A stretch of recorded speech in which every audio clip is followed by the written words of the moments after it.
ગુજરાતમાં છેલ્લા ઘણા સમયથી કાયદો અને વ્યવસ્થાને લઈને અનેક એવા સવાલો છે તે ઊભા થઈ રહ્યા છે। ત્યારે આપણે જોયું હતું કે અમરેલીની અંદર પણ એક એવી ઘટના સામે આવી હતી કે જેમાં 24 વર્ષીય યુવતી પર જીવલેણ હુમલો કરવામાં આવ્યો હતો। એ બાદ વિપક્ષના નેતાઓ છે તે એક બાદ એક એ યુવતીને મળી રહ્યા છે અને તેની જ સાથે પોલીસ તંત્ર છે એના ઉપર પણ ક્યાંક આકરા પ્રહાર કરવામાં આવી રહ્યા છે। ત્યારે હવે વિસાવદરના ધારાસભ્ય ગોપાલ ઇટાલિયા છે તેમને પણ આ દરેક મામલે પોલીસ ઉપર આકરા પ્રહાર કર્યા છે। ચર્ચા કરીએ સમગ્ર વિષયની। નમસ્કાર, હું હંસિની અને તમે જોઈ રહ્યા છો નિર્ભય ન્યૂઝ। અમરેલીની અંદર થોડા સમય અગાઉ એક પ્રેમ પ્રકરણના કારણે એક વ્યક્તિ દ્વારા આજે યુવતી છે તેના ઉપર જીવલેણ હુમલો કરવામાં આવ્યો હતો, પરંતુ હવે જ્યારે વિસાવદરના ધારાસભ્ય ગોપાલ ઇટાલિયા અમરેલી પહોંચ્યા હતા અને અમરેલીની સિવિલ હોસ્પિટલ ખાતે પીડિતા યુવતીને ગોપાલ ઇટાલિયા મળ્યા હતા। ઈજાગ્રસ્ત યુવતીના ખબર અંતર પૂછીને હુમલાખોરો અંગે વિગતો મેળવી હતી ને ખાસ કરીને ક્યાંક એવું પણ કહેવામાં આવ્યું હતું કે અમરેલીમાં અવારનવાર દીકરીઓ પર ઘાતકી અને સમાજમાં સ્વીકાર ન કરી શકાય તેવી ઘટનાઓ બનતી રહે છે। અગાઉ પણ દીકરીના સરઘસની ક્રૂર ઘટના બની, એના આંસુ હજી સુકાયા નથી ત્યાં આવી બીજી ઘટનાઓ બની છે। ખાસ કરીને ક્યાંક એવું પણ કહેવામાં આવ્યું છે કે આવા સામાજિક તત્વો, માથાભારે શખ્સો, બુટલેગરો લોકોની હિંમત કેમ આવી છે? પોલીસ તંત્ર કોઈ ગુનેગારો છે એ લોકોને કેમ કશું કહેતું નથી તેવી પણ વાત છે તે તેમના દ્વારા કરવામાં આવી છે। વધુમાં ગોપાલ ઇટાલિયાએ શું કહ્યું સાંભળીએ। અમરેલીની અંદર અવારનવાર દીકરીઓને લઈને ક્રૂર, ઘાતકી અને સમાજમાં ક્યારેય સ્વીકારી ન શકાય એવી ઘટનાઓ બની રહી છે। અગાઉ પણ અમરેલીમાં એક નિર્દોષ દીકરીના સરઘસની ક્રૂર ઘટના બની, એના આંસુ, એની પીડા હજુ ઓછી નથી થઈ, આંસુ સુકાયા નથી, ત્યાં નવી ઘટના બની।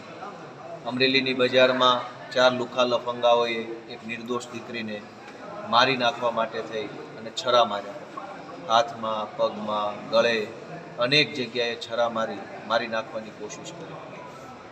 આવા અસામાજિક તત્વો, બુટલેગરો, આવા માથાભારે લોકોને હિંમત કેમ આવી છે? છાસવારે જોઈએ તો ગુજરાતભરમાં આવી ઘટનાઓ બને છે।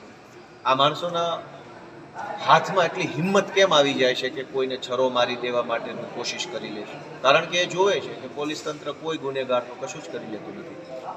આજે મેં પીડિતા હેતલબેન ભાડ જે છે એમની મુલાકાત લીધી।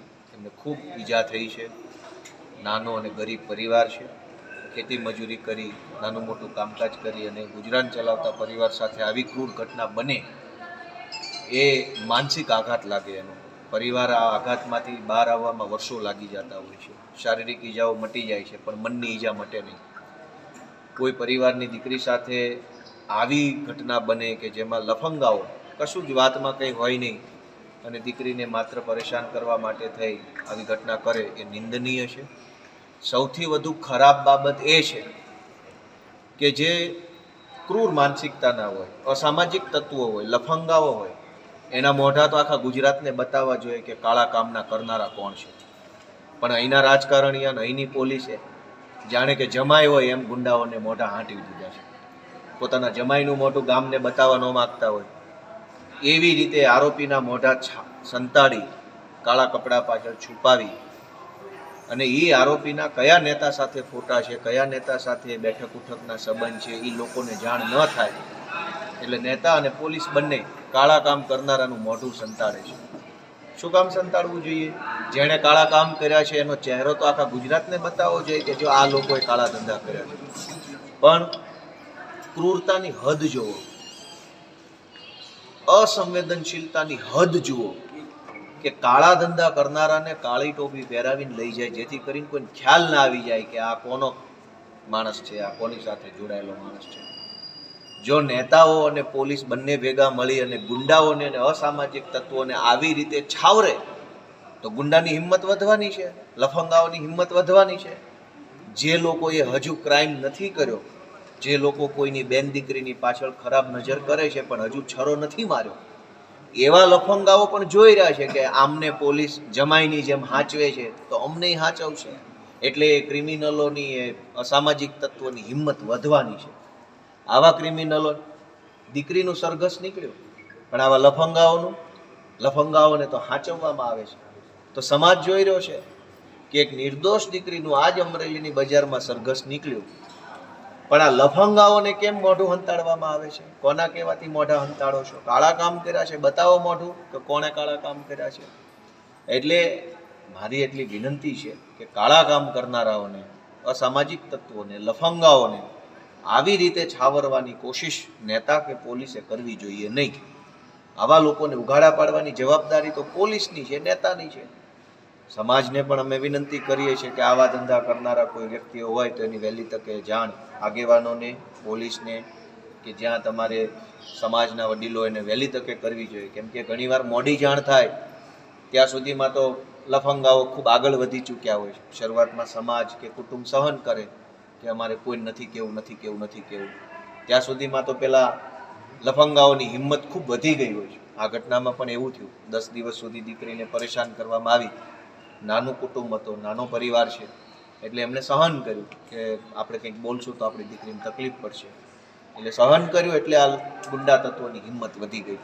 એટલે મારી બધાને વિનંતી છે કે દીકરીઓ સાથે, પરિવાર સાથે કંઈ પણ આવું બનતું હોય તો બિલકુલ સહન કરવાના બદલે તમે જેને કહી શકો, પોલીસને કહી શકો તો પોલીસ, આગેવાનને કહી શકો તો આગેવાન, તમારી સોસાયટી કે તમારી જ્ઞાતિમાં કોઈ નેતા ટાઈપનો માણસ હોય તો એને કહી દેવું જોઈએ, જેથી કરીને એક રસ્તો નીકળવાની શરૂઆત થાય.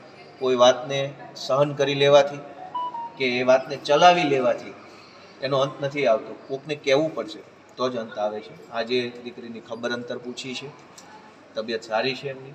આશા રાખી જલ્દી એમને સારું થઈ જાય, અને એવી આશા રાખીએ કે આ લફંગાઓના મોઢા પરથી કાળું કપડું ન હટે ખાલી, પણ એ કાળા કારનામા કરનારા અને છાવરનારાના મોઢા પરથી પણ પડદો હટવો જોઈએ કે આને કોણ છાવરે છે.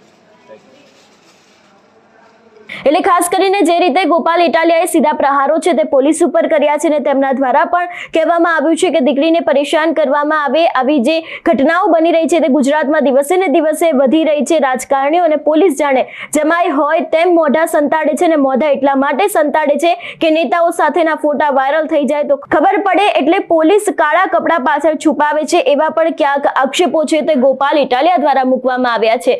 જોકે છેલ્લા ઘણા સમયથી આપણે જોતા આવ્યા છે કે જે અમરેલીની અંદર આ જે યુવતી છે, 24 વર્ષીય યુવતી છે, એના ઉપર જે જીવલેણ હુમલો થયો હતો એ વાતને લઈને જે કોંગ્રેસના નેતાઓ છે મેદાને આવ્યા હતા. આપણે ગઈકાલે પણ જોયું હતું કે પાટીદાર નેતા જિગીશા પટેલ છે એ પણ ત્યાં પહોંચ્યા હતા, અને હવે જ્યારે અંતે વિસાવદરના ધારાસભ્ય ગોપાલ ઇટાલિયા પણ ત્યાં પહોંચ્યા છે, અને તેમના દ્વારા સીધા જ પ્રહારો છે તે પોલીસ ઉપર કરવામાં આવ્યા છે, ક્યાંક ને ક્યાંક પ્રશાસન ઉપર પણ કરવામાં આવ્યા છે.